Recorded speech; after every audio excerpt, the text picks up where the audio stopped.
the legal profession isn't going to get the best talent, because talent is distributed fairly evenly across the population, and if there's a whole cohort of people who can't qualify for one reason or another, then that talent is going to be lost to the profession.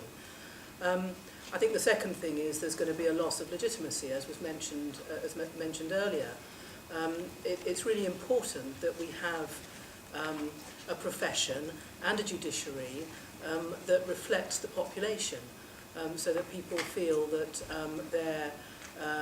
their experiences are being shared by those who are listening to them and advising them and judging them. So for me, it's not just a matter of, oh, well, it would be nice, or, you know, it's the right thing to do. It's a really crucial part of the credibility of the justice system, and making sure that we continue to have a really good, top-class set of lawyers.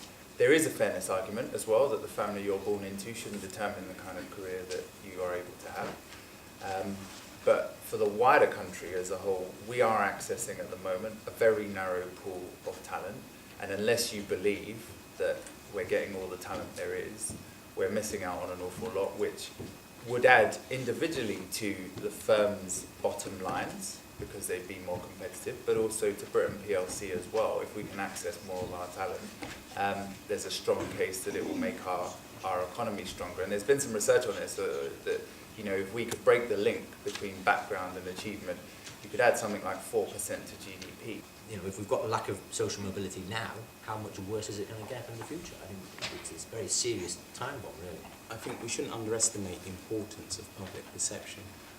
Whilst you know, all the lawyers that I've worked with and against show high levels of professionalism, and I don't think anybody would give less than 100% based on the identity of their client, it does influence clients in terms of whether they access the legal system at all. If they feel that they won't be listened to and they can't build a trust with those representing them because they're not like them, they're unlikely to go to lawyers, and therefore you have a loss of access to justice in an indirect form.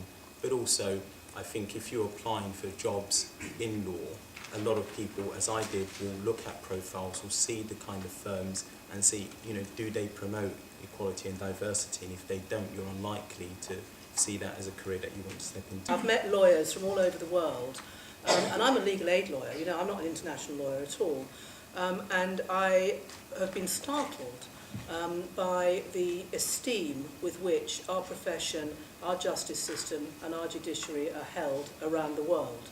So in terms of the quality of the people that we've got, I don't think anyone thinks that they're not good enough. But the question is, could they be better? And the diversity issue, I think, feeds into that. In terms of legitimacy, I would agree that it's the legitimacy of the people of this country who are directly affected, who are directly coming up against the legal profession or with the legal profession or whatever, that's a really important part. I mean, it's the same in politics.